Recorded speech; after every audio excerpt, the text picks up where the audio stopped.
Arnab Goswami on the debate. Ladies and gentlemen, some people have been rejoicing, some people have been in mourning, some people are ecstatic. Some people say that, they feel life has no meaning anymore. But one thing I can tell you is that nobody is having a normal reaction to the US election. I mean, it's bizarre. Sometimes I look at this election and I say, what's going on here? Is it some kind of a comedy going on? Is it a sort of Shakespearean tragedy? But I just wanted to begin the nation's sharpest opinion by saying that whenever I comment on the US elections and the results, wherever I've been commenting, and people say, are you talking about India? Are you talking about America? Are you talking about the Indian political situation? Or are you talking about the American political situation? So I don't know why people ask me that question, but let me tell you what I've said about what has happened after the American results and Trump won. The first is that there is this lobby, this poor little pathetic lobby, and reality has hit them in the face with the velocity of light. They don't know what to do. They are completely stunned. And this lobby is sweating, ladies and gentlemen, sweating so hard, because the worst thing that can happen to anyone, an individual, a group, a community, an institution, or a lobby, is when you realize that you're completely irrelevant. And this lobby has realized the fact that it is completely irrelevant. It has all kinds of singers and pop stars and ex-pop stars and ex-singers and ex-this and ex-that, whatever.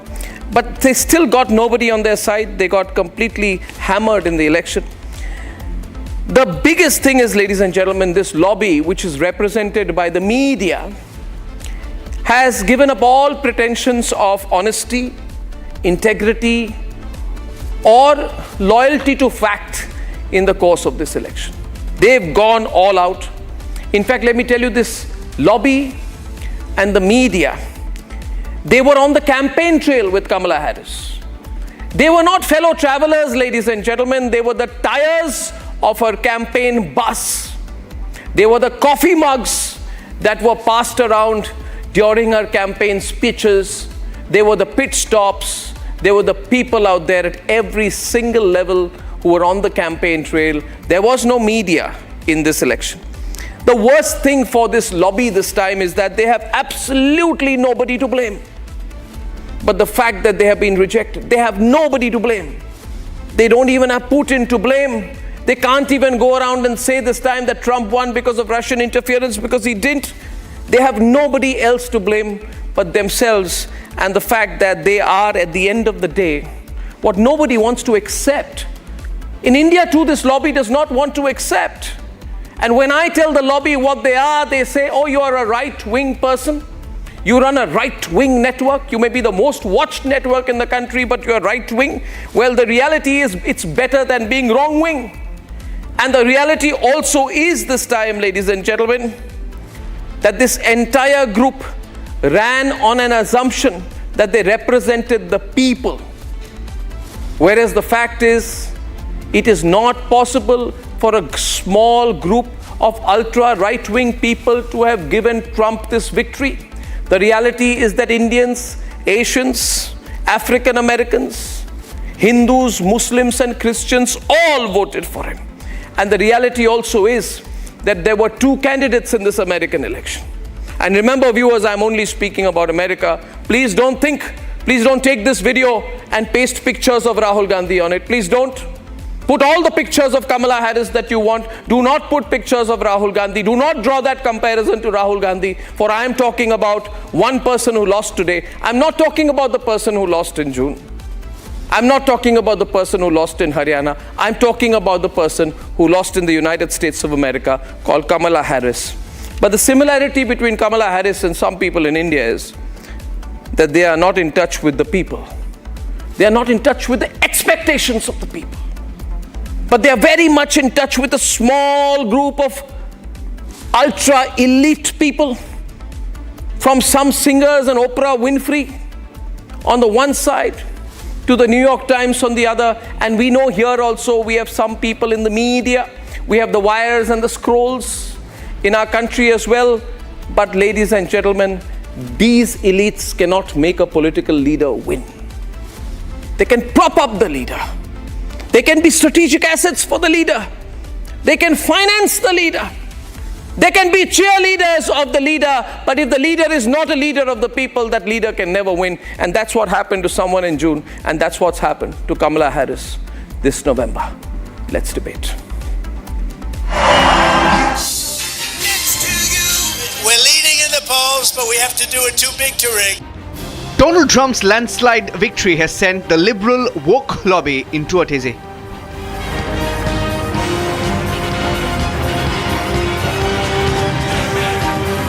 Every single day I will be fighting for you, and with every breath in my body, I will not rest until we have delivered the strong, safe, and prosperous America that our children deserve and that you deserve. This will truly be the golden age of America. That's what we have to have. The Trump campaign has comprised a plethora of iconic moments, from the fist bump post the assassination bid, to his befitting reply to Joe Biden's garbage comment about Trump supporters. Make America great again. Oh. Make America Great Again message has resonated with the American masses. Multiple Donald Trump supporters have accused Kamala Harris of changing her accent. Watch the different clips which the Republicans base their comments on. When union workplaces are safer, every workplace is safer. When unions are strong, America is strong. You all helped us win in 2020, and we're going to do it again in 2024. So I'm going to get into some business now. Okay, I'm going to get into some business now. All right. Hello to all my divine nine brothers and sisters. Despite the Democratic tactics, the Republicans have scripted history. Do the wokes have a problem because Trump took a nation-first stance? The left liberal woke media is indeed having a meltdown. Despite the smear campaign, Donald Trump has emerged victorious. Big money, digital machinery in their control. But the wokes have lost big. Does this signal the fact that the wokes finally need to wake up?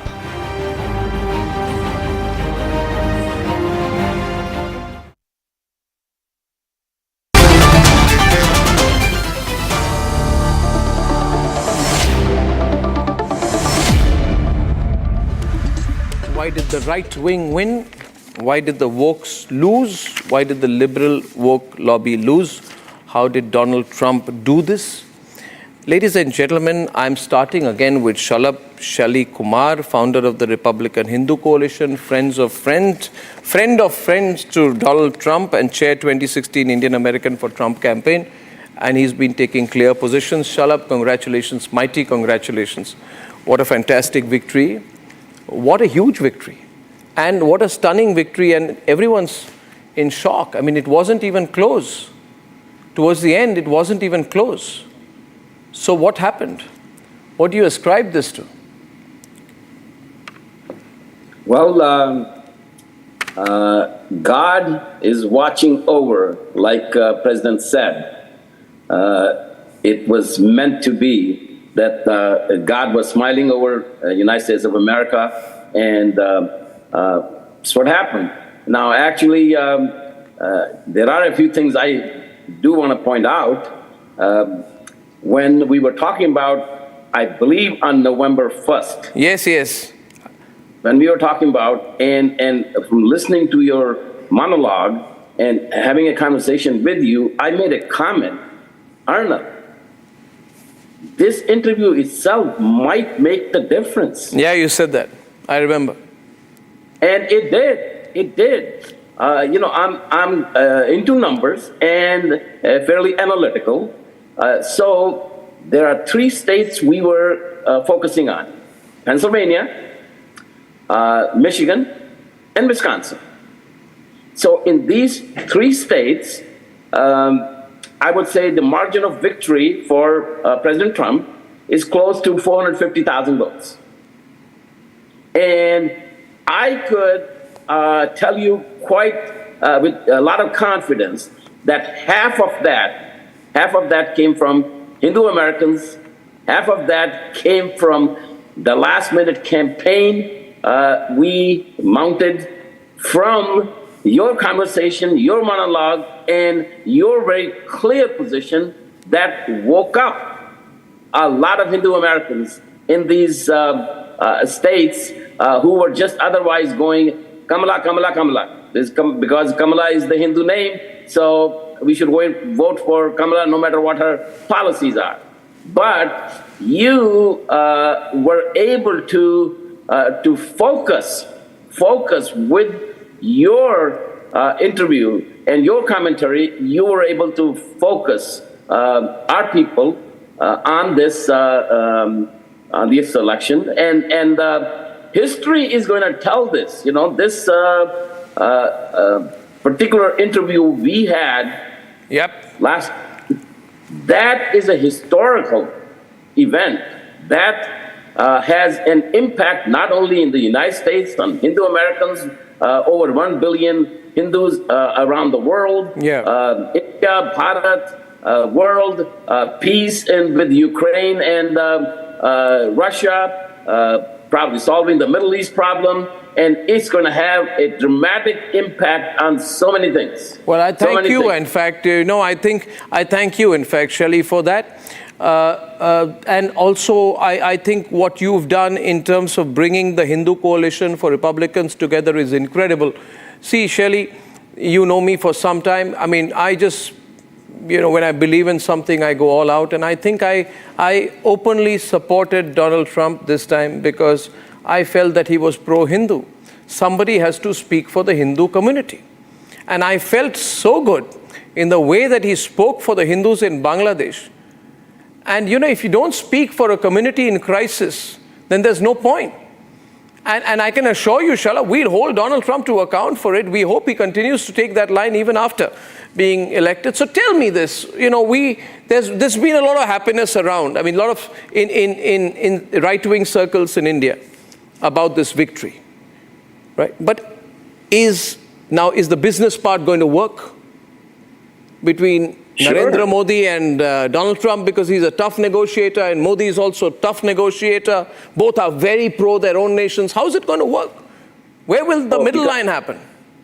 Because it's in the interest of both countries, both the United States and India. So, actually, I'll tell you a comment which Newt Gingrich made in 2016 for me. You know that Newt Gingrich was the first American politician who was on a video call with then Chief Minister Modi. Well, so, I know Newt Gingrich for another reason. When I started my career, I take you way back, my first ever article, 1995, was an analysis of Newt Gingrich.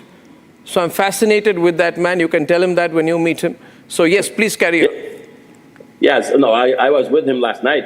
So anyway, he had said both of these guys are very tough guys. And whereas President Trump is going to be for making America great again, and Modi will be for making India great again, or bring its glory back.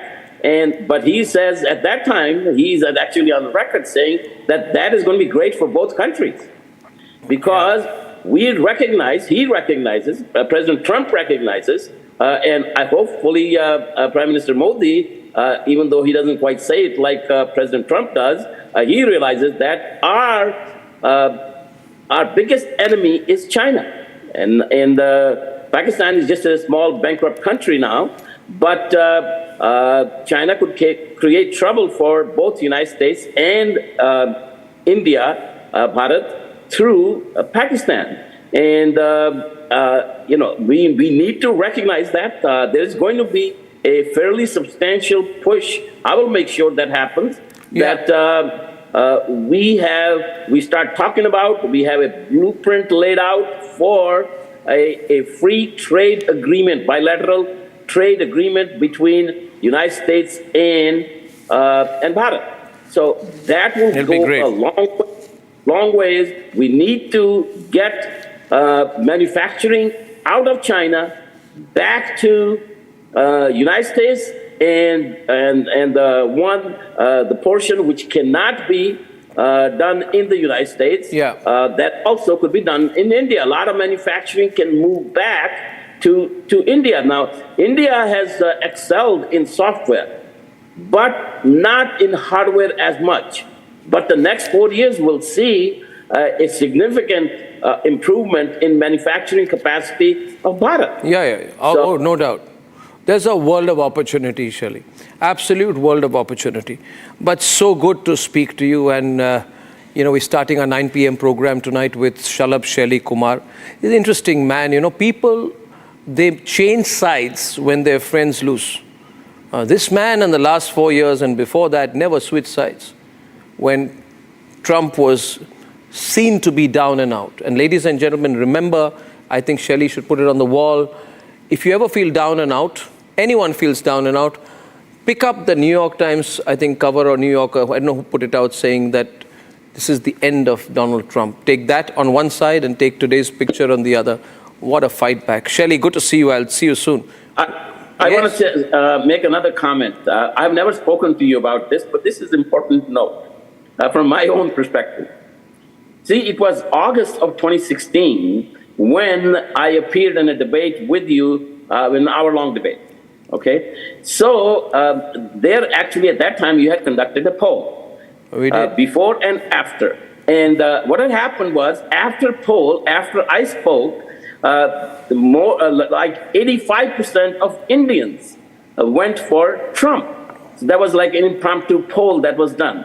So I thought to myself, boy, if I can convince Arnab's audience in India, why don't I do that in United States? Shalabh, let me tell you one thing. I don't want to praise our network, but I can tell you we have a huge viewership in the United States of America. Let me also share with you, sometimes we have so much traction from the US, more than some of the American media networks. And I'll make one prediction, Shalabh. Let me tell you, 4 years from now, when the next US presidential election happens, I think a comparable people will be watching on the Republic Global channel than CNN and whatever those networks are, which have anyway become so discredited.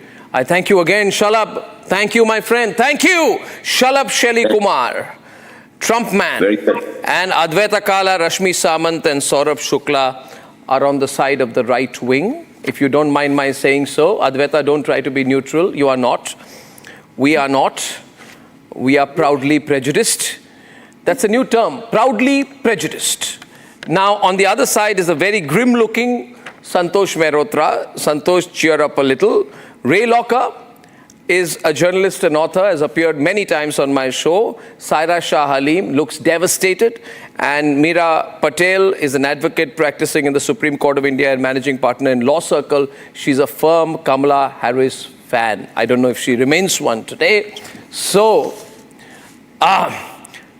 Saurabh, first of all, live from Boston. It's such a pleasure to work with you, Saurabh. You've been such a great associate. News Mobile, great digital news site. And you've been doing some great reporting for you and for our network. Saurabh, how are things there? Why did the Wokes lose? Good to be on your show, my friend. And, as we were speaking earlier as well, that I would say that people in the US have voted for a leader who could connect. You were speaking about a lot of times, ideologies and the, extreme left tries to portray a leader as something else. But I think they failed to see it in India when Narendra Modi came back to power, and they failed to see it here in the US when Donald Trump has got. And and I'm telling you, I was speaking to a lot of strategists on both sides. One overwhelming view here is that people voted, whether it was voters, the Americans, the white Americans, from African American community, Indian American in an overwhelming number, Latinos, even women voters, as was being done. Because, what Donald Trump did is strategically send out a message that it's a battle between him, who's not an insider, he's the Washington outsider, compared to somebody who was an insider. And the Democratic Party failed to see, because they were being backed by a set of elites who made them think that they can win the votes and can win the election. The challenge is a lot of these politicians don't realize that the real voter lives in the hinterland. For them, basic issues like inflation, basic issues like fuel prices, those are very important. Also, the narrative. I would say Donald Trump was able to get a narrative right. He comes across, yes, there are, he may come across as somebody, who's mercurial. But sometimes the voters tend to choose a leader, and that's what is happening. And I will just take a quick minute on how this will impact on the world. Donald Trump 2.0, I expect, will also not be a replica of Donald Trump 1.0. He has also realized, that's the reason you saw his making amends, whether on the abortion thing. He said, I'm not going to go for a national abortion ban. He distanced himself from a so-called Project 2025. He's already spoken about a great partnership with India. He has a great rapport with Prime Minister Modi, and I would see leader-to-leader diplomacy working more effectively to solve global issues. I think that's a very good introduction, and Ray, I think what we need to do is a very serious analysis of what really happened this time. What, in your view, led to this pretty considerable victory for Donald Trump? Was he underestimated, or was he attacked more than he should have been? I think he was underestimated. I thought he ran a pretty bad campaign, but he did resonate with people on immigration and the economy. My opinion is the economy was pretty strong, but a lot of people were unhappy with the inflation that started right after the pandemic and really didn't subside until the last few months. And people look at that and go, I'm paying way too much money for the things that I used to get for a lot less money. Interest rates freaked people out. Housing costs. There are a lot of reasons for that. But when you're the president, you bear the responsibility for it. And Trump pinned that on Biden and Harris. So I think that was very successful for him. Now, I don't know how successful he will be going forward, because a lot of what he's talked about is inflationary. And so if he puts on a lot of tariffs on Chinese goods, not a good thing. If he kicks out a bunch of people through mass deportation, that's going to affect the labor costs and drive up labor costs. So a lot remains to be seen, but I think because he focused on the economy and on immigration, which has a lot of people concerned, he did well. I think he focused on issues that resonate with the people, which is why, ladies and gentlemen, despite super rich Oprah, super rich stars, Hollywood, all rooting for him, he lost.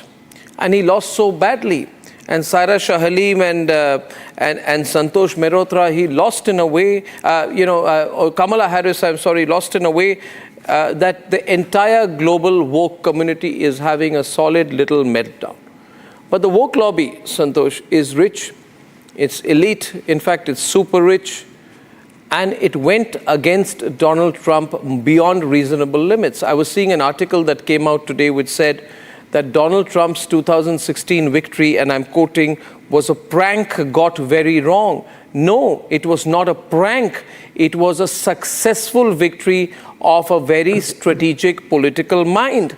And then the art of overstatement. To say Donald Trump, and I quote from this piece, has the soul of a fascist and the mind of a disorderly child.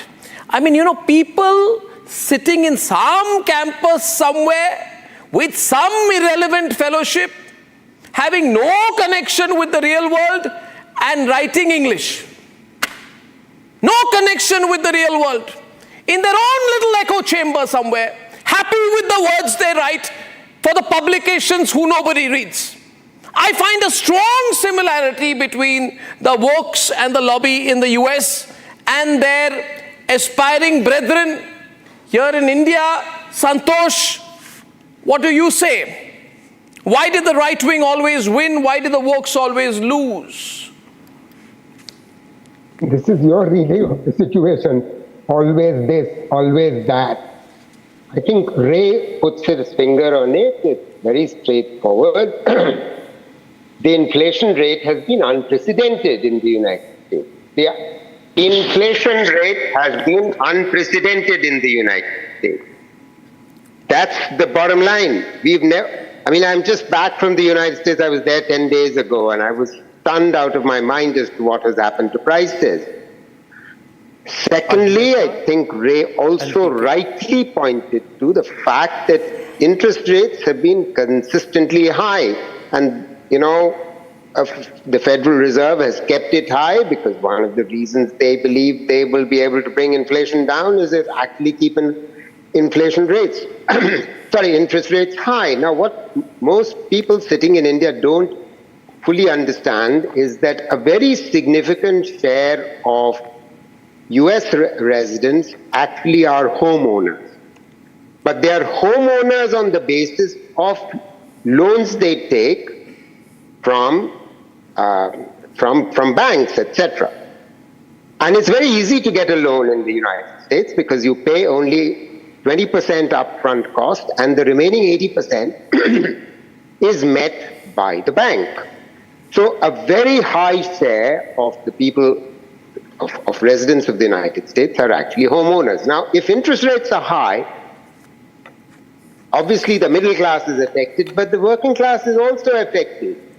And to that extent, the fact that, Biden was not a great advocate for why inflation rates have been so high, why they were not able to prevail upon the Fed to bring the rates down, actually in some ways beats me, but be that as it may. Why be that as it may? You may like to read why be that as it may? Why do you want to underplay that? Apply things to India, woke and non-woke and so on. The fact of the matter is at least two chiefs of staff of the former President Trump said in no uncertain Also terms the president designate again. he's past it. May I finish? That was going to be my last sentence, but you love interjecting, so please go ahead. No, I don't like interjecting, but I love follow-up. So my follow-up to you is that, you want to bring everything down to a complex discussion on real estate. You're not accepting the reality, Professor. The reality is that... Why are you not accepting what Ray said? I am not accepting what Ray said. No. I am not. But Professor, I am not accepting what Ray said. I'm saying that this lobby, this woke lobby, they don't realize the mood on the ground. They say, oh, he's hateful, he's fascist, he's this, he's that. For God's sake, his line. Oh, 1 minute, sir. His line on illegal immigration was accepted by the people of America. And if there had been no issue, people would not have accepted it. You people in India are also always for Rohingyas and Bangladeshis and infiltrators, and you tell us to have a golden heart. Well, the fact of the matter is, when Trump says that a vote for Kamala Harris means 50 million illegal aliens will invade our borders, steal your money, steal your job, steal your life, of course he's overstating things. But the fact of the matter is there is a problem.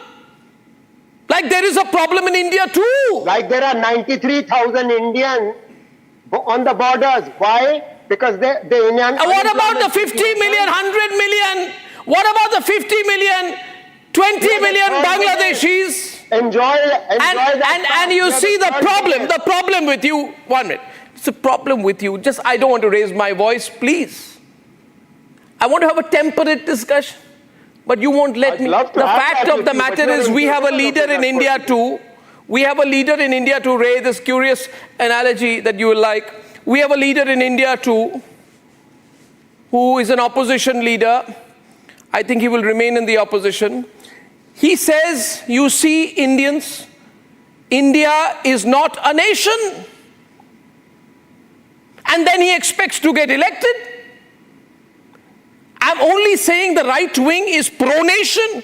If you're not pro-nation, what are you? What is Make America Great Again? It's pro-nation, pro-American nationalism, good for them. It's nationalism has a constituency, Professor, that you may not accept, but which is growing larger and larger every day in every country. Can I have Advaita on the other side? Advaita, what happened today? What do you think?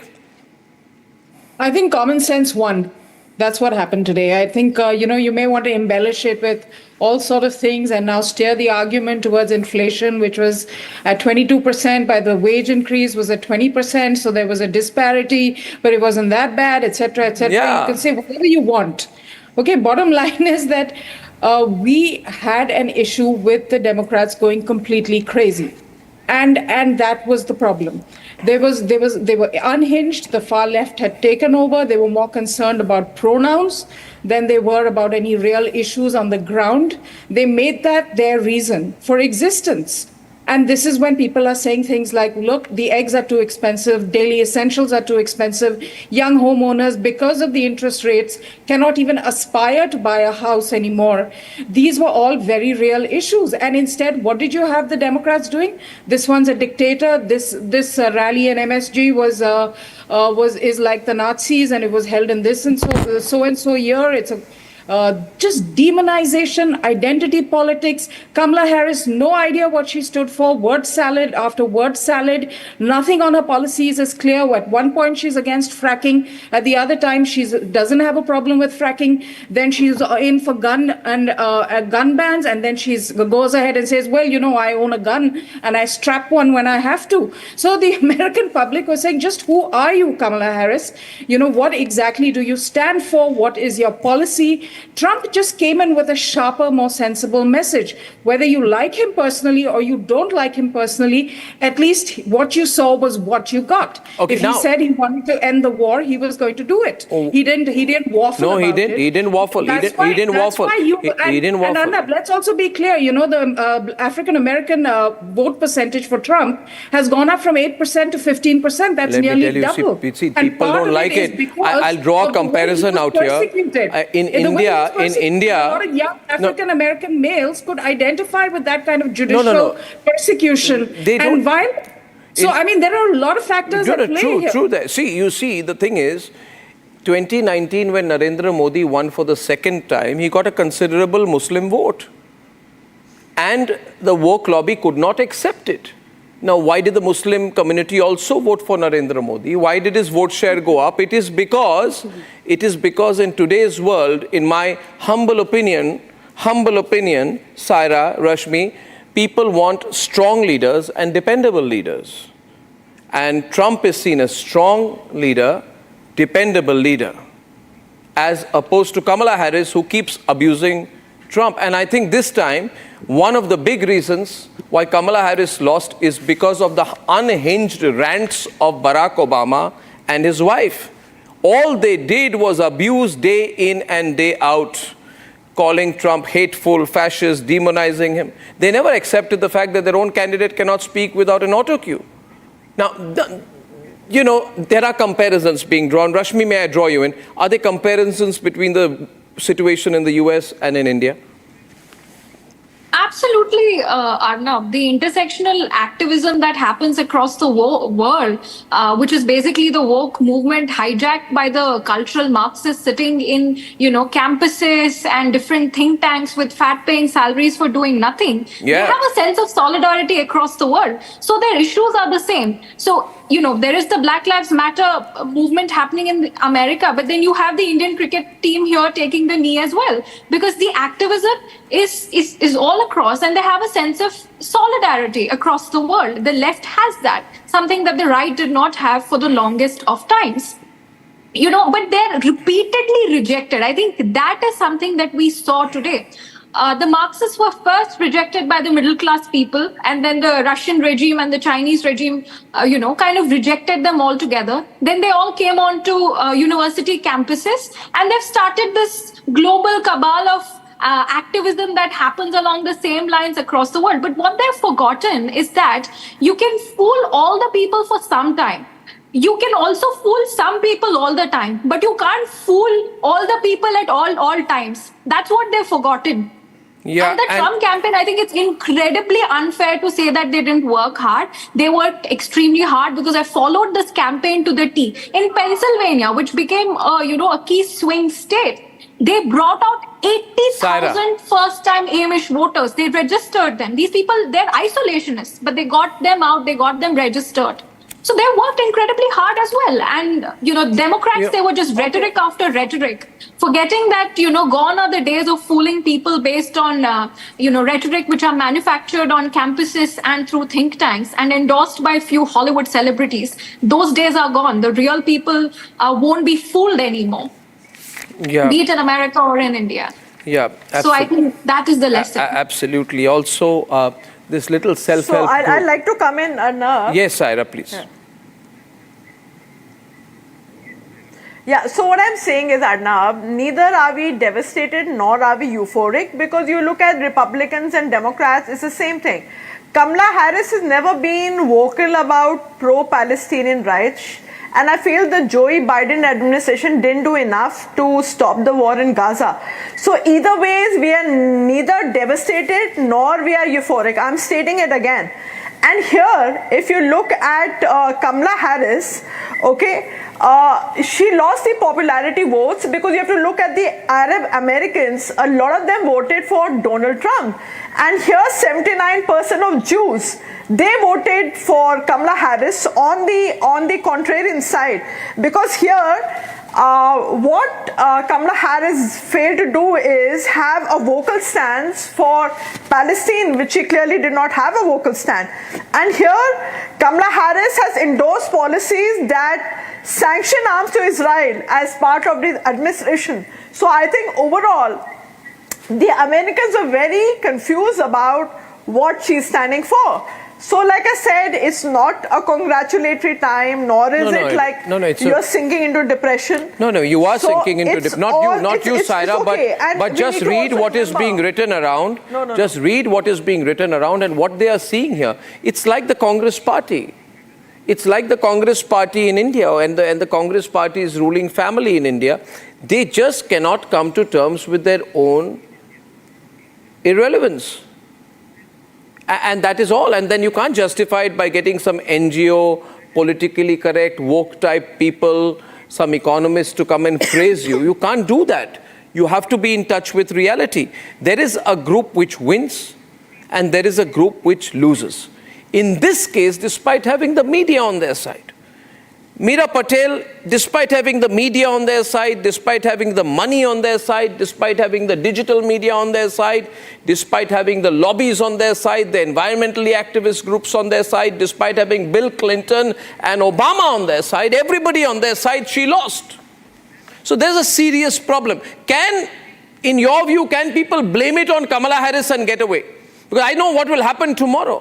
They'll say, we were good, a candidate was bad. But I don't think they can get away with that. What do you think, Meera? Not really. I see this as a failure, a collective failure which has happened. It's not that Kamala Harris has failed. It is the ideologies that she represented. People had high expectations. Even people in India were looking up to Kamala Harris being the first woman president. Why? What do we have it? What is in it for us? No, of course, because they are Indians abroad. There are a lot of things that would have happened. We would have seen some shift, because what I see from Trump's policies, he is boasting about First America, MAGA. Yes. He's focusing only on America. Yes. This is not an open borders. With Kamala Harris, we would have seen open borders. There are people, immigrants, H-1B visas, Indian residents who are residing in US at the moment. You want open borders? Open borders for America. Open borders, one world, globalization is all rubbish, Meera. It is not true. It is a dream that has been fed to people after the end of the Cold War, which we are supposed to accept, and some super rich people profit from it. It's a gigantic conspiracy, largely propagated by a group of, writers and economists. It does not help anyone. See, I see this as a failure where, we were hoping for a just America, then a first America. This is what has been, What is a just America? Just America is what Kamala Harris was for. See, you add these words, what do they mean? Yeah, Kamala Harris is fair, Trump is unfair, Narendra Modi is bad, Rahul Gandhi is good. What is all this? I'm not it makes talking no about sense. fairness. I'm talking about the rights perspective. What rights? There are a lot of rights that Kamala Harris was vouching for. There are abortion rights for women, reproductive rights, LGBTQI rights, then very academic discussions. They make no sense seekers. on the ground. People have no food to eat. There are a lot of homeless people in America, and we are talking about only LGBT rights and, environmental activism, and whether people should have broccoli or whether people should have organic hydroponic food. I mean, this is all extremely esoteric, woke conversation. But the rights are the real issues. It's very elitist, very elitist. But these are the real issues that even India is facing today. No, it's not the real issues. The problem in India is not facing issues of a caste census. India is facing issues about how quickly we can become, a developed country, a Viksit Bharat, this aspirational country, not to be pulled back. I mean, PK is watching this conversation. PK, will the wokes ever change? Is there going to be a lesson after all this, or will they become more deeply entrenched? You see, the woke and the so-called left are focused on dividing us. In fact, they divide us into LGBTQ people, women versus men, pronouns, caste, low caste, so-called backward caste versus pronouns. What we need, victimhood. Basically what is patriotism or nationalism? Basically is where you work for the good of the whole nation. And what was interesting about Trump's victory speech is that he said he's going to work for all Americans, regardless of who voted for him. And he also said that he welcomes legal immigrants into the country. What is wrong with that? He wants all legal immigrants, but the illegals need to be weeded out. That's very similar to what India talks about when we talk about Ghuspetias who are coming in without without legal papers. See, there is an angle here. I'm telling you, there is an angle here. And people may think I'm pushing the agenda, but Saurabh, there is an angle here. We also, let me tell you, there are a group of people here in India who are fed up with this climate hypocrisy, a constant sense of manufactured victimhood, a need for an open border. India needs to open its borders to China and Bangladesh, the woke agenda, and an obsession with Palestine. There is a similarity. We are fed up, and it's clear to me from today's results, Saurabh, a lot of Americans are fed up as well. Arnab, let me say it, the American people... what is interesting is Donald that Trump. There's been no focus on Bangladeshi Hindus. Yeah, absolutely. India, shouldn't we be concerned about Saurabh. Arnab, American people have given an overwhelming mandate to Donald Trump. There is a message here. The message is that what he stands for, what he has been espousing, the American people have democratically elected him, and now let the controversy should rest that, what was he talking about, that he will take America to an extreme country and all that. Having said that, he is somebody, I was speaking to a lot of Indian Americans. He was the first candidate who spoke. He made a clear distinction about skilled immigrants. His wife Melania, came to the US as an immigrant. Elon Musk, a big supporter of Donald Trump, came to the US as an immigrant. The fact that he's talking about skilled immigrants, a lot of Indian Americans, I'll tell you this election, why did they vote for Donald Trump overwhelmingly? Despite the fact that Kamala Harris, a candidate of South Asian origin, because the Democrats never provided a pathway for them to get. They are the Indians today, despite the fact paying heavy taxes here. No, I think, Saurabh, if I take a little bit of what Professor Mehrotra said, my question which I'm asking is, this campaign, Ray, from where I see it, and you're much closer to it, and you might understand it much better, it became more about how the other guy is bad for Kamala Harris than accepting what went wrong in their agenda and putting out their alternative agenda. It was all about how terrible and how desperate and how, narcissistic Donald Trump is, it was not an acceptance of what had gone wrong in the Biden administration. There was no conversation on that. Ray? Oh, I think a lot of that is true. I mean, I personally am not a fan of Donald Trump. I think he is bad. But you got to tell your own story. You got to say what you're for. And if you're going to point your fingers at the candidate or find other excuses, I think you're making a big mistake. We saw in the 80s when Reagan and Bush won 3 straight elections, the Democratic Party had to change. And they did change with Clinton, and then actually Al Gore won the popular vote in 2000. And there was a shift because they started to pay more attention to what voters cared about. And I think that's going to have to happen now. You can't just do things in reaction to what Trump's going to do. And I think there will be a reaction, but that's not enough. You have to say what you're for. And if you don't say it and prove it, then people are going to tune you out. Santosh Mehrotra, academia, rock stars, and rich politicians all failed in this case. They all failed. Do you think academia will change its approach and do some real thinking on, after all, academia must represent what is on the ground. I mean, they can't go into their own capsule, which evidently they must have done. It's real people who do things like Elon Musk who are getting the following, People who do things. Yes. Arnab, I'm not here to speak on behalf of American academics. I think the bottom line is that she had 107 days to define her agenda.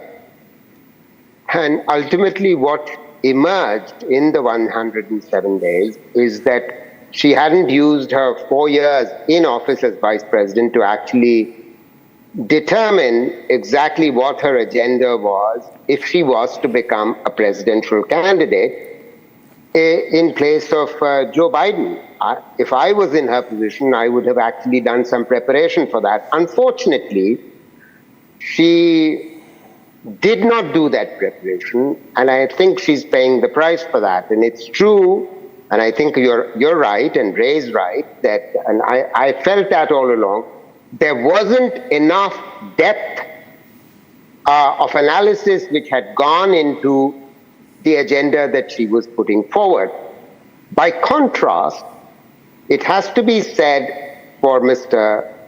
Trump, convicted felon on 74 counts, no question about it, a mafia don of 30 years standing in Brooklyn. Mafia don. Mafia don, you said? Mafia don. Yeah, what else? Exactly. What else would you like to add? Listen, no, listen. You don't know enough about the man for you to pontificate. How do you assume I'm sorry, I knew I was sparing a hornet's nest. I am a self-proclaimed expert on conservative global politics. So why don't you just let me... No, don't say I don't know. I mean, that's again this kind of supercilious academic talk. You don't know, I know kind of... It's not supercilious. It is supercilious. Isn't Ray saying the same thing? He's a convicted felon. Is that a factually wrong statement? Yeah, you used it. Nobody bought that line. Nobody bought that line. I think and you can't say she had 100 days. She had 1,460 days in office before that. Twice. I know that, yaar. I mean, we know we had 2,000 people dying in Gujarat in 2002. We've got that man who supervised that as Prime Minister of India. For God's sake, would you like to tell the whole country? Don't talk like a profound Wikipedia page. Would you kindly say what the Supreme Court said on the allegations against Narendra Modi, or would you try to whitewash that? Would you try to whitewash that again? I think a protest against that attempt. You falsify facts by the professor on my program, Saurabh. This is unacceptable. In any case, you keep Professor, you're not being factual here. There, he walked out. This is a classic woke behavior. Can't stand the heat, then you get out of the kitchen. He walked out of the program. Let's stick to facts. Whatever is the facts, I will again reiterate the will of the American people has to be respected. And there is a reason behind that. These are people-centric politicians who are today appealing to the voters. They are getting mass appeal, so there has to be a reason. Somebody has to smell the coffee and realize why is that the other side is not winning an election. Winning an election, it's not about, nobody can blame an EVM here. Yeah. Nobody can, it's American people have voted, and that too in an overwhelming manner. I just don't know. I call this the woke meltdown, but Professor Mehrotra had a meltdown on my program. What did I do, Advaita? Well, this is exactly it, right? Everything gets so personal, and the learned professor, this sort of condescension, the left-controlled Democrat Party, because that's not the party that I was exposed to when I was studying in the US, when there was Bill Clinton, was not this elitist party. I mean, this is a party that has transitioned over the years, and these kind of public meltdowns is what defines them. You have Obama telling African-American men that you don't want to vote for Kamala because she's a woman. Now, why are you talking down to them in a society wherein you have such a prevalence of single-family homes with women as the primary caregivers? So it's not like African-American men don't have powerful women in their family. Give me the other shots. Obama standing on stage and telling them you have a problem with women, that's why you don't want to vote Kamala, is the kind of talking down nonsense that the Democrats have been doing for so long. They just think everyone is beneath them. And they don't need to talk to people, they need to talk down to them. And this is the response that they've got. And the professor, I'm sorry to say, the way he stomped off he stomped off. is a classic example of this kind of intellectual and misplaced arrogance, the red background, which is losing touch with the common people. And it's the common people who go to vote. Yeah. Anyway, I'm sorry for the way he behaved, but I can only say, viewers, he's not the only one. A lot of people tonight are having a meltdown. A really solid, real, long-term meltdown. I just hope that they change on the other side of it. I wish them well. And as I've begun to say, don't celebrate Donald Trump coming in too soon, because I'm not sure what his line is going to be about business and about India. But the fact is he's won and Kamala's lost. And Kamala Harris not just lost, she's lost pretty badly. I thank everyone, and Mira as well, and I shall see you tomorrow. Ladies and gentlemen, the debate, in case you missed it, on what the impact of Donald Trump for India is going to be on the